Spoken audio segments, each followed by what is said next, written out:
เท่านี้นะโอ้สนิทกับอิ่มแล้วแหละขอบใจจ้านึกว่าเอายังมาให้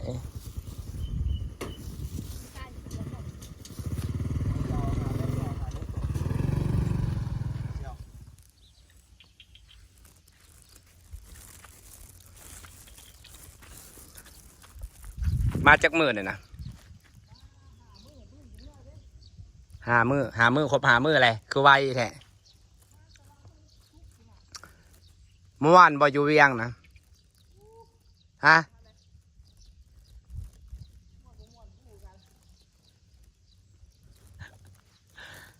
เฮียนอยู่ที่ประจำการนะเสาเฮียนเลยประจำการเลยอ๋อเห็นในเวียงนะ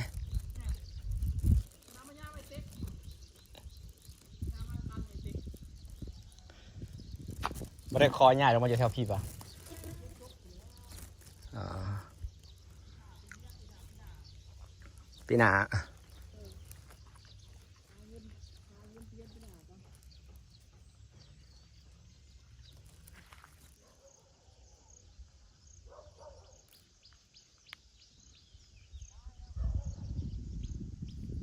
โอ้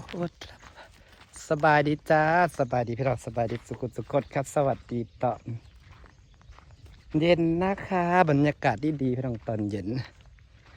บรรยากาศดีแฮงอยู่ที่สวนมันเก่าเรานี่แหละค่ะหน้าบ้านสิเอาปุ๋ยมาใส่หมักหนอดสีเห็ดแบบว่าสีดูแลหมักหนอดว่าปีที่แล้วนี่มันขึ้นเป็นข้างมันขึ้นเต็มรังคาอันนี้มันงามมันนะแล้วก็อ้ายมันก็เห็ดข้างไว้แล้วครับเอาปุ๋ยมาใส่ให้มันสัตว์พี่น้องเดี๋ยวพอมันใหญ่มากก็ได้กิน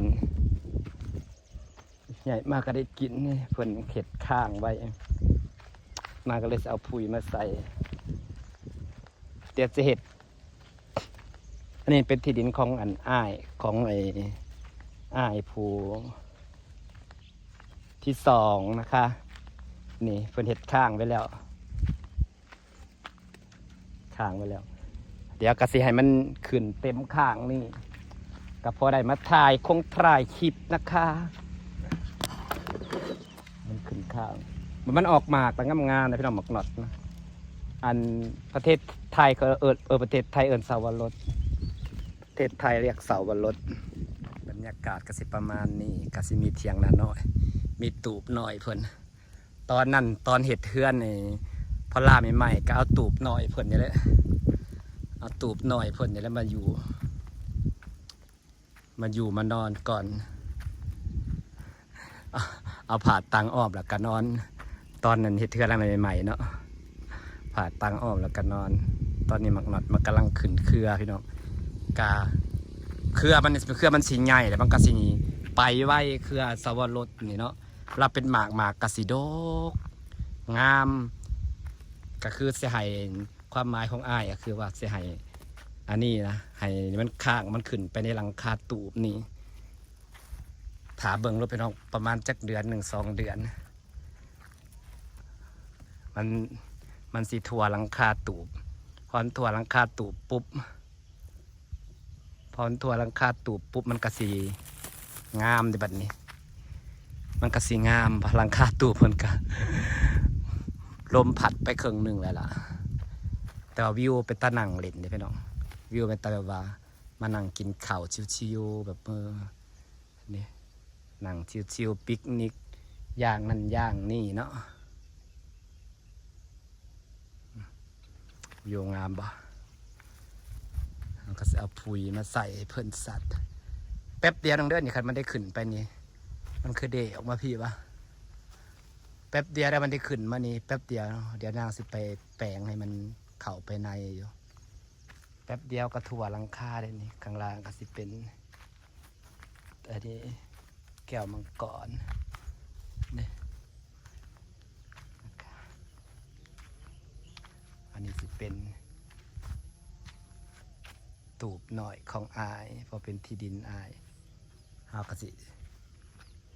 เอาปุ๋ยมาใส่บำรุงเครือมักน็อตให้มันขึ้น เนาะสิได้แบบว่าสิได้มีที่เช็คอินใหม่อันนี้ก็สิเป็นข้างฝนตกใส่มันกำลังเริ่มงามปีก่อนนะก็ดกได้มาเก็บกินนะกินน้ำกับบ่ท่านเสาวรสมีวิตามินซีหลายเด้พี่น้องเสาวรสหน่วยหนึ่งเท่ากับส้มเป็นโลผู้ใดให้เครือมันขึ้นเป็นข้างสิคันมันใหญ่เขาค่อยขยายออกเนาะเห็ดเป็นบ่อนเช็คอินถ่ายคลิปหน้ามันรอบแรกมันบกไว้เนาะไข่กบมาเต็มอยู่ก็สิไปได้กินหัวกดอกบกไปเลย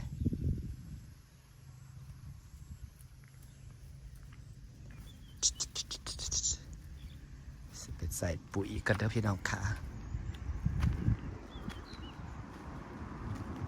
เสียมเพิ่นมีเพราะว่าบางมือกับมานั่งชิวๆอยู่ในไอ้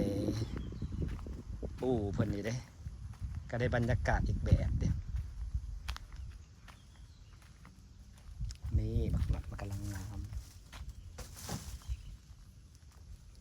ตัวหลังคาเพิ่นนะไปแล้วพายหยาไปลม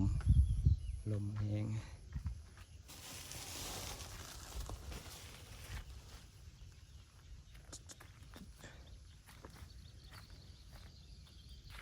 เดี๋ยวมาสับก็ได้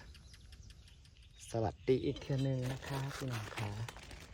เอาปุ๋ยมาดูแลต้นไม้ให้มันอันนี้ใหญ่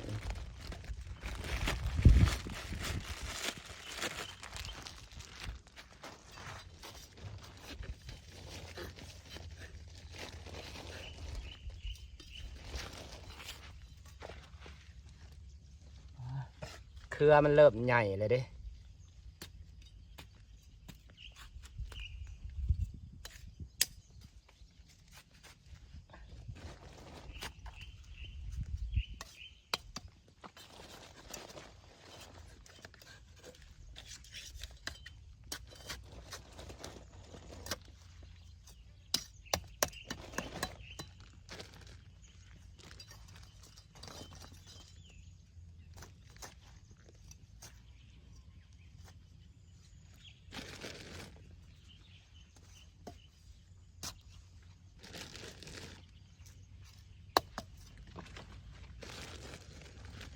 เข้าสู้หน้าฝนแล้วจ้า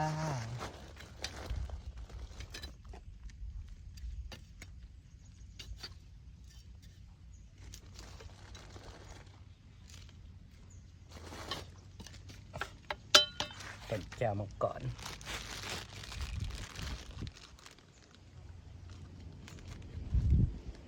เครือมันสีใหญ่เนาะใหญ่แต่มันก็สีลามไปตัวที่ในเครือกำลังเริ่มแตกใหญ่สับปะรดบัดเครือมันขึ้นเทิงเต็มนี่ก็สิแบบงามเลยบรรยากาศดีพี่น้องยามแรงบรรยากาศดีครับ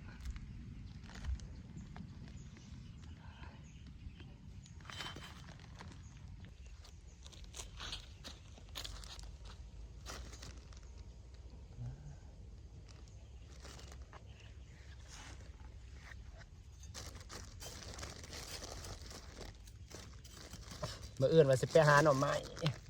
ไปบอกพี่น้องไปหาหนวดหน่อไม้กับแม่น้องตีก่อนมื่ออื่น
ที่ดินแดงๆนี่เวลาครับ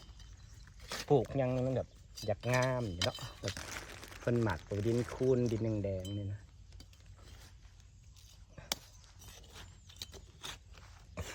ใส่ปุ๋ยครับกะสิใส่อยู่ข้างนอกนะคะ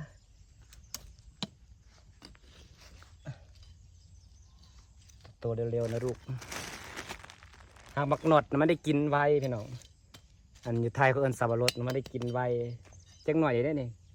คือมันได้สัตว์ไปได้แป๊บเดียวได้เต็มได้นี่ว่าปีที่แล้วเนี่ยกระดกพอตกแรงมากเลยมันกระต่ายกับงูวาพร้อมเลยงูวาเขามากินขัดปลูกอยู่เฮือนนางนี่เว้ยยันบ่ไหวมันเครือมันลามไปไวมันหกแค่ได้หกแบบ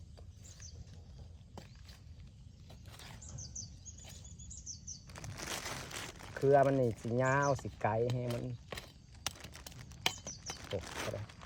เสร็จเรียบร้อยเสร็จเรียบร้อยค่ะ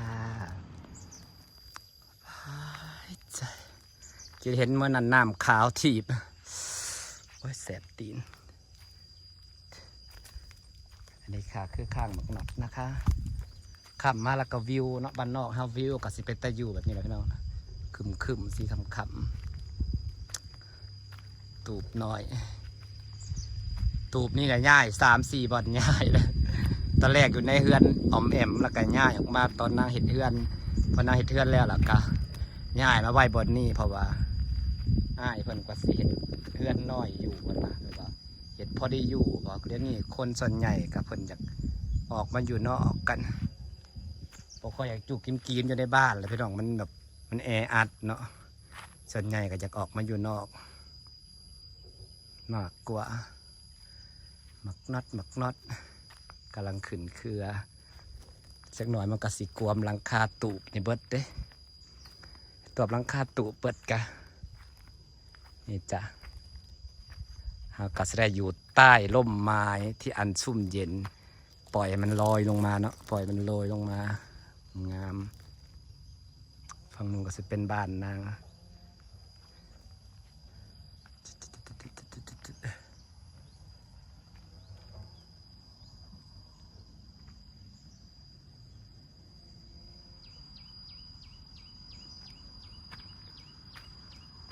ต้นดูนก็ใหญ่ไว้เด้อคือว่าตอนนั้นยังน้อยเนาะตอนปลูกมันปีแรกยังต้นน้อยต้นดูต้นนี้สงสัยว่าเพิ่นปลูกมันแล้วมันได้กินปุ๋ยจากมันใหญ่สัตว์ไว้ต้นดูมันจะเป็นราคาเนาะ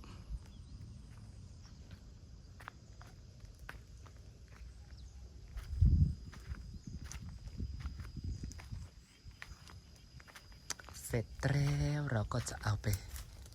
ที่เหลือก็ไปใส่ต้นไม้ที่บ้านเรา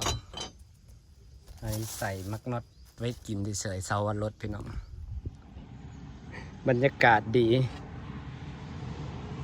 จักมือส่วนเล็กน้อยมาปิกนิกหมูกระทะอยู่นี่บ่วะบ่มีไฟคือว่าเนาะปิกนิกยามกลางเวนยามฝนตกลินนะปิกนิกหมูกระทะคือสิคักเอาได้หลังคาไปเบิดเลยเดี๋ยวนี้บ่ค่อยได้กินหมูกระทะปานใดบ่ค่อยได้กินปานใดเปิดเช้าว่าสิไปหาหน่อไม้ก็เป็นน้องตีเพราะว่าฝนตกได้2 มื้อ 3 มื้อเลยมันก็สิเริ่มออกเลยหนวดหน่อไม้น้องเช้าเดี๋ยวเข้าไปเฮือนกับเพิ่นแกงหน่อไม้อยู่คือสิได้หลายอยู่บ่แม่นน้องตีนไปหาสมุนปัญหาไปขายหาหน่อไม้ไปขายหาหยังไปขายพี่น้องจะสิฝากบรรยากาศไว้ซ้ำนี่เด้อจ้าขอบคุณทุกคนที่ยังติดตามนะคะเบิ่งหลังคาตูบไปเบิดแล้วมันปิวไปใส่บ่สิแม่นลมพัดปิวไปพวกตอนนั้นมานอนยังเต็มอยู่คือสิเป็นบางฝนมานี่บ่จักโอเคครับพี่น้องสบายดีเด้อจ้า